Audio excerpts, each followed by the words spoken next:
If the Edmonton Oilers are offering Matt Savoie for Fabian Lysell, you take that and run all the way back to Boston. Problem is, it's highly unlikely.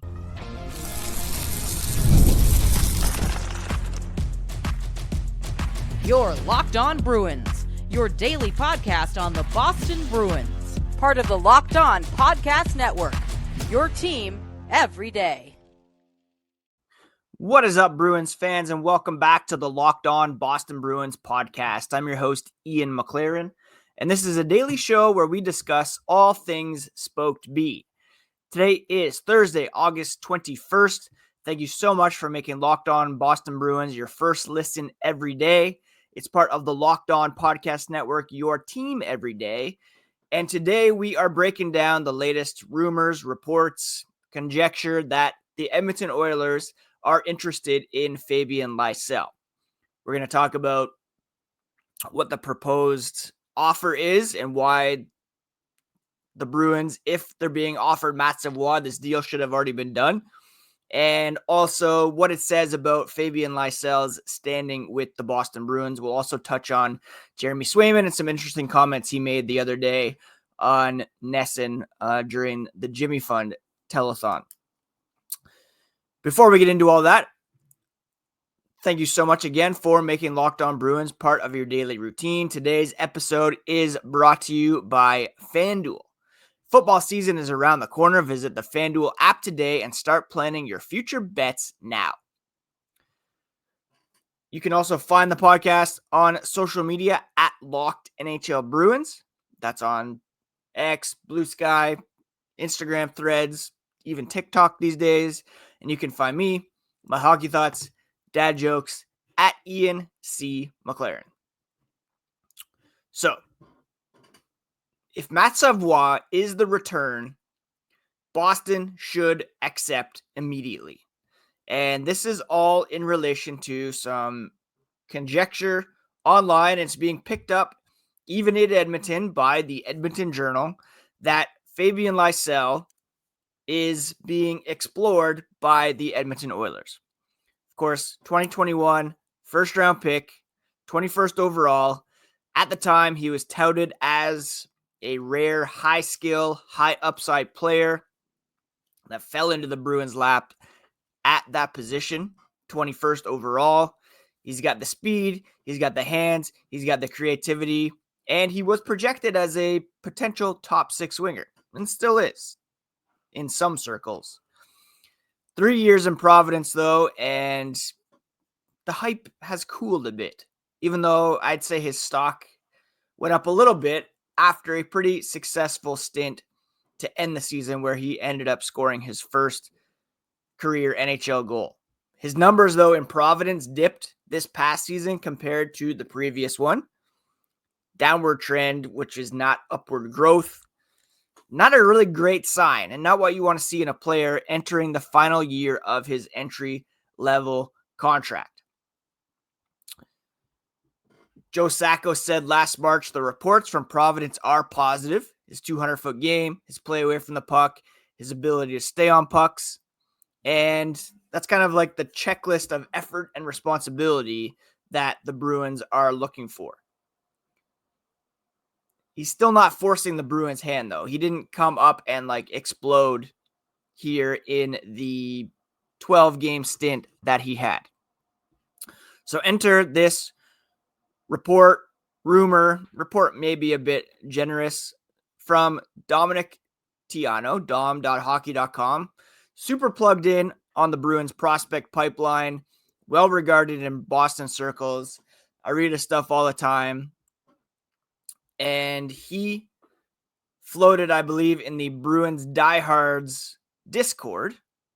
And Court Lalone said this on the Bruins Diehard podcast, that the Oilers are interested in Lysel.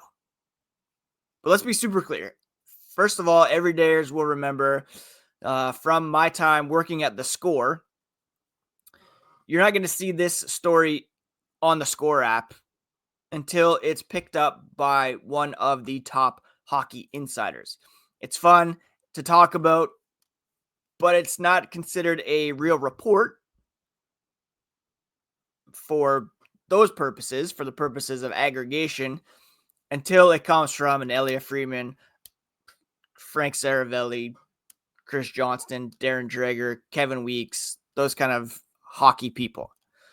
And the Bruins front office under Don Sweeney and Cam Neely almost never leaks. You can say the Bruins are indeed leaky, but that's not one area where that's relevant.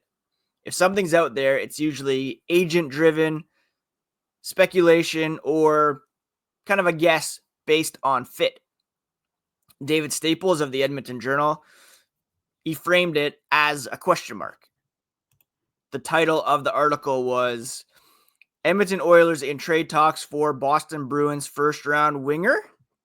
I put the emphasis there like Ron Burgundy, first-round winger, because there's a question mark in that headline even.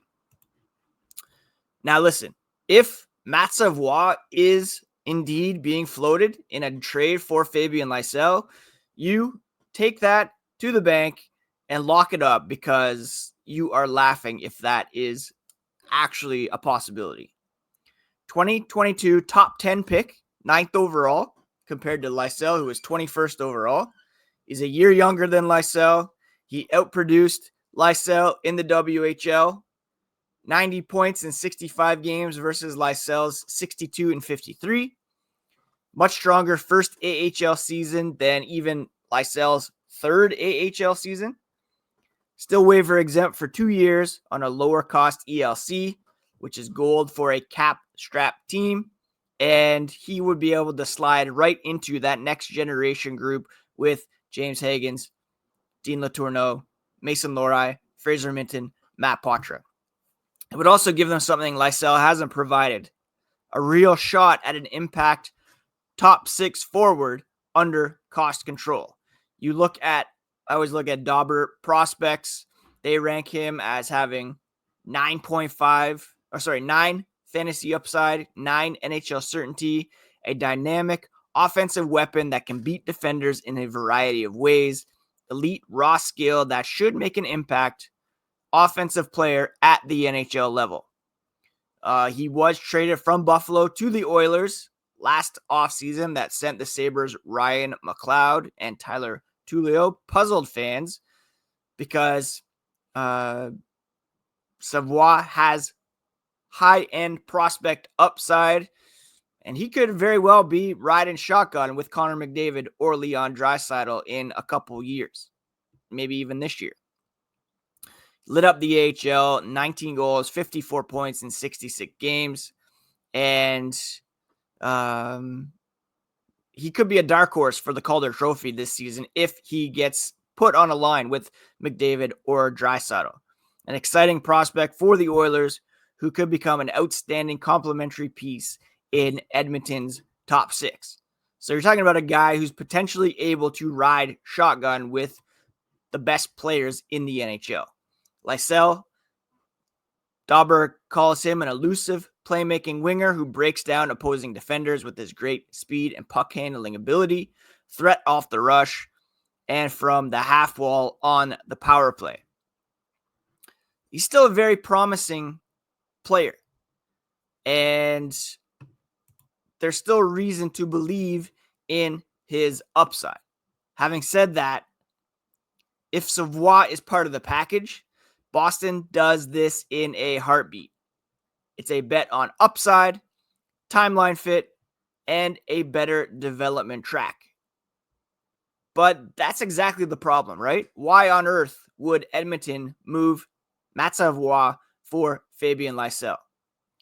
That's where the rumor starts to fall apart a bit, and we'll continue discussing this and Lysel's standing with the Boston Bruins here as the podcast continues.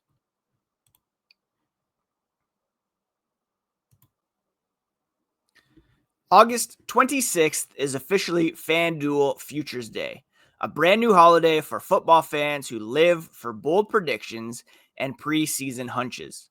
For just 24 hours, FanDuel is giving you deals on NFL season predictions. So whether you're calling your MVP, eyeing a long shot division winner, or ready to crown your Super Bowl champ before Week 1 even kicks off, this is your moment. You can crown your champion in August. I'm going with the Buffalo Bills to finally get over the hump. All you have to do is visit the FanDuel app today and start planning your future bets now. Futures Day is 1 day only. Again, 1 day only, August 26th. For just 24 hours, you can play your game at FanDuel.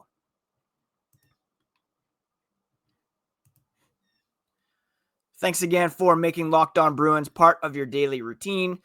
Free and available on your favorite podcast app and on YouTube. Please do like, subscribe, hit that notification button if you have not done already. Each new episode automatically added to your feeds upon dropping. So, let's be honest. The Oilers aren't giving up Matt Savoie for Lysel. The other name that was floated in that Discord chat, which became a report, was Podkolzin as well. We'll discuss him in a moment. The Oilers already made one tough decision last year when they moved on from Xavier Bourgault, who was taken right after Lysel in 2021.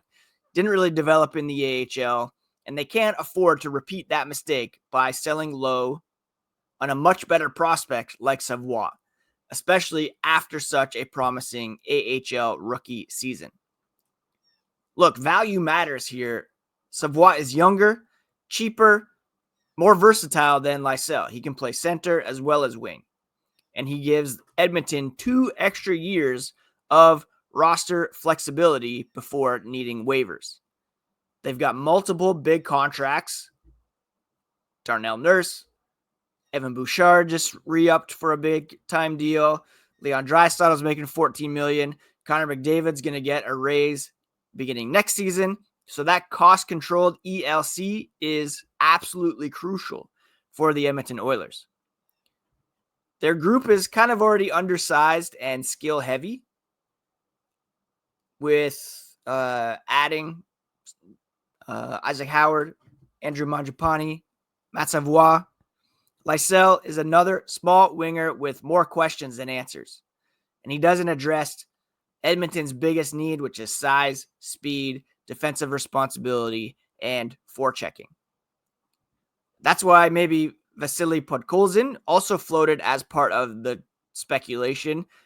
Doesn't make sense either. He's exactly the kind of player Edmonton lacks and desperately needs to keep. If there's a Bruins-Oilers connection here, it's probably for a secondary prospect. A guy like Bo Akey, who's a right shot defenseman with some mobility, but not necessarily top pair upside.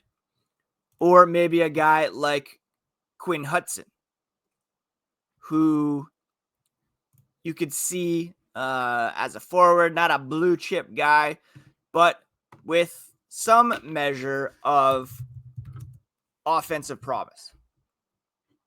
He's a responsible, fast-paced winger with good defensive instincts, an above-average skater with excellent set of hands and a pro-level shot, according to Dauber. Unlike his brothers Cole and Lane, he has limited upside, but could become a valuable bottom six forward. The Bruins already have a plethora of those to begin with. Or maybe this is part of a bigger framework where Boston tries to include Michael DiPietro, a 26-year-old goalie coming off AHL Goalie of the Year season. Edmonton's always looking at goaltending depth. Goaltending kind of failed them once again in the playoffs this past season. But in those cases, you're not talking Savoie. You're talking about Edmonton's tier 2 assets, not their prized prospects. Maybe in a bigger deal with Lysel and DiPietro, but not likely just Lysel straight up for Savoie. I mean, from Boston's perspective, you do this immediately if Savoie is in play. And if there's something there, it should have been done already. From Edmonton's point of view, though, it doesn't make a ton of sense. Lysel doesn't fit their needs, and they're not giving up a high-value prospect with more control in terms of ELC value for a guy who has yet to pop at the NHL level. This is why you kind of have to view this rumor with a grain of salt, a little bit of skepticism. It's being picked up from outside Boston's front office, which is rarely leaky. And the likelihood of Savoie being moved in this kind of deal is almost non-existent unless it involves a bigger piece like a Michael DiPietro. So where does this leave Lysel? Well, Dauber, on their June update, admitted he's still a rush chance machine, one of the Bruins' top prospects since being drafted, but has yet to get an extended look in the NHL outside of an 11-game stretch at the end of the season. He spent his entirety of his pro career pretty much in the AHL, and his production took a step back from 50 points in 56 games last season to 34 points in 52 games in 2024-25. That's not the kind of growth. In fact, it's the exact opposite of growth. His NHL stint did show some promise, though, with Lysel netting his first goal, 3 total points, all of which came in his final 4 NHL games. So it took him a few games to get up to speed, and then he did have the 3 points in the final 4 games, including his first goal. Now, that's kind of the equivalent to garbage time in the NBA, but still, he did look pretty good out there. What's frustrating, though, is the concern around his ability to play a team game. He's one of the most gifted individual players in the AHL or outside the NHL even, but he's got to adjust away from trying to do everything himself. At lower levels, that kind of works. In the NHL, that does not work, and that's not the kind of player that the Bruins are looking for, which makes you kind of scratch your head in hindsight as to why they targeted this guy, especially when Wyatt Johnston was still available and he's popped for the Dallas Stars, more the kind of player that the Bruins covet. For him to earn an extended look with the Bruins out of training camp, he'll need to work way harder than his teammates, or he's heading back to the AHL. If the Bruins find that he's unable to play within a system, they'll likely dangle him as trade bait to acquire a bigger name player or a better prospect. He could unlock sky-high potential elsewhere, but let's say he doesn't pop at a training camp, his value is not going to be super high, and it would need to be part of a bigger package in order for that to happen. Like, straight up for Lysel, Savoie, that makes 0 sense. As for Podkolzin, Edmonton is desperate for the size, speed, and aggression and defensive play he brings. So moving him out would seem to be a non-starter unless his contract demands are way out of line moving forward. But even then, it's hard to imagine the Oilers would consider moving him for Lysel.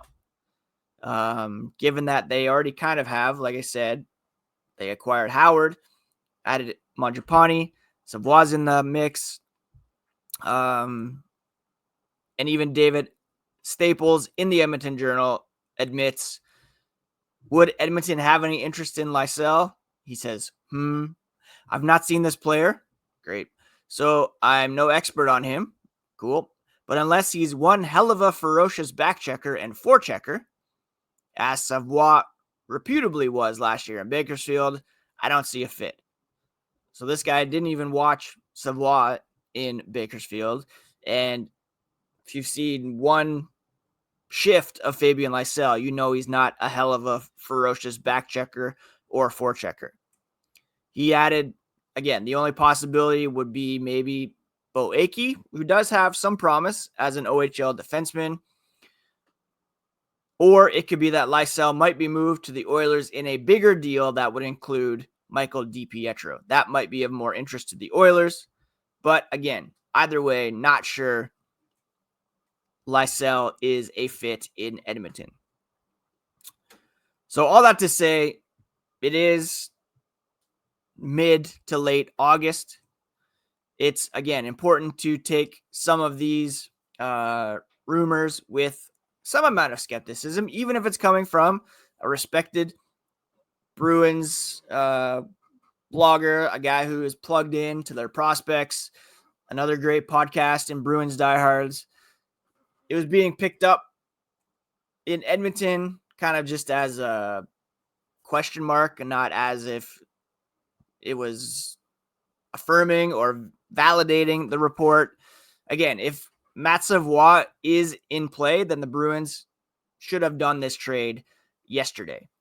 I'm not saying Lysell is untradeable, or I'm not also saying that he's going to be more valuable than a Matt Savoie, or that it's time to give up on him wholeheartedly. We have to wait and see at training camp.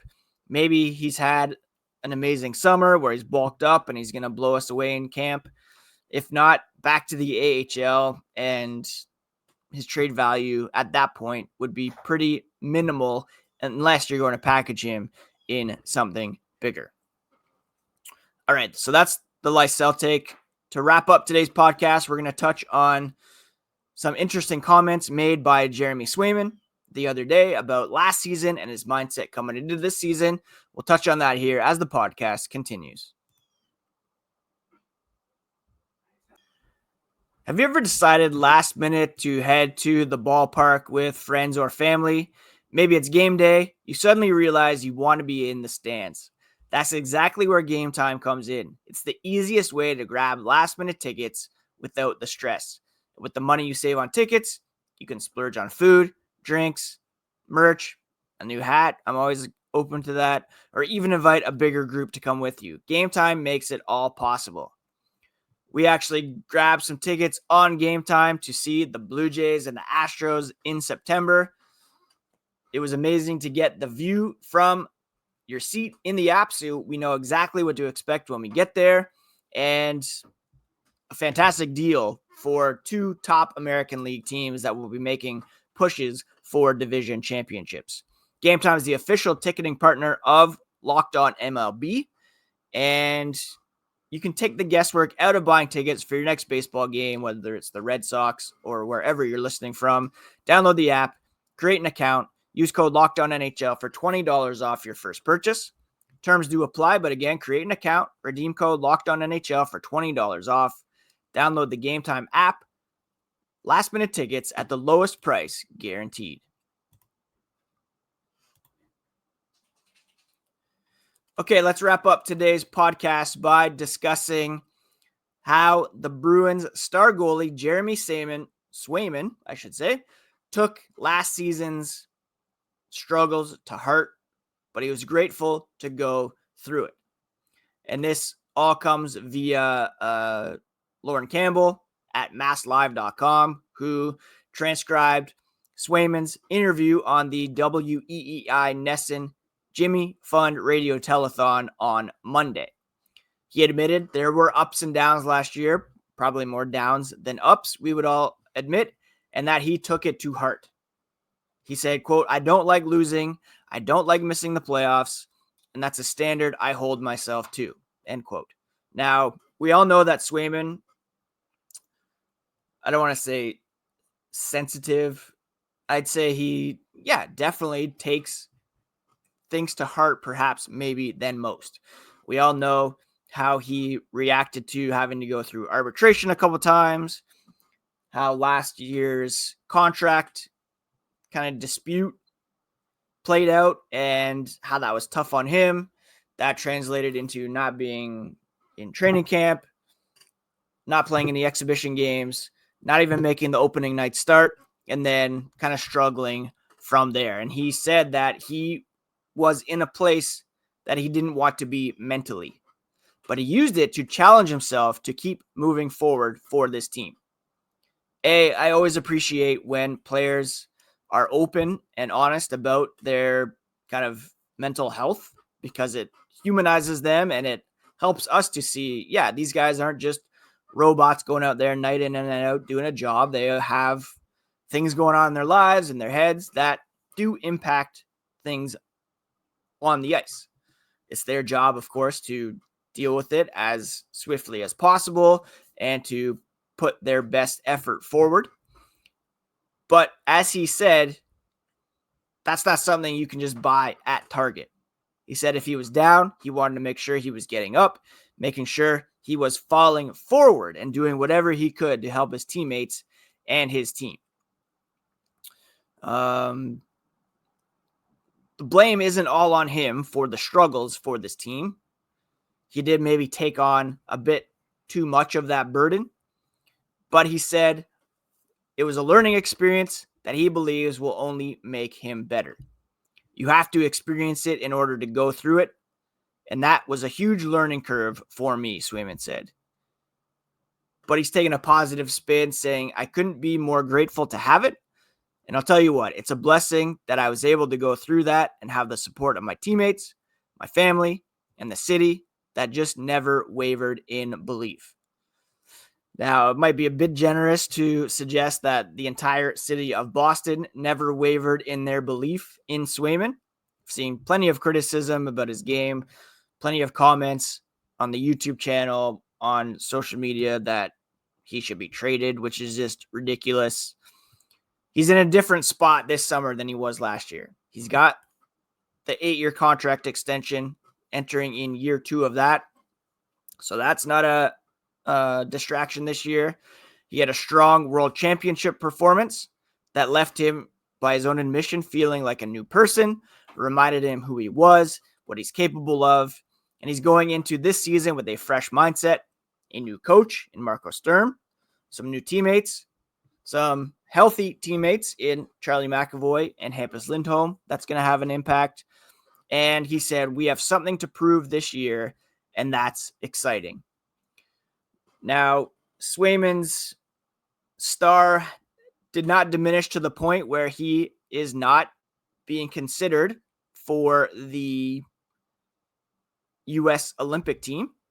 He is one of 4 goalies to have been selected for the Team USA kind of training camp, along with Connor Hellebuck, who's probably going to be the starter, Jake Ottinger, who's going to battle with for the backup role, as well as Joey Decourt. Charlie McAvoy was also named to that initial camp roster. And again, he's coming off a bit of a down season. His NHL.com ranking dropped a bit. And it's no small thing for them to be considered still over guys like Dustin Wolf and Lane Hudson, who are not even invited to training camp with seemingly a bit more upside. So that's going to be a big factor for these guys. All the players want to be part of the Olympics.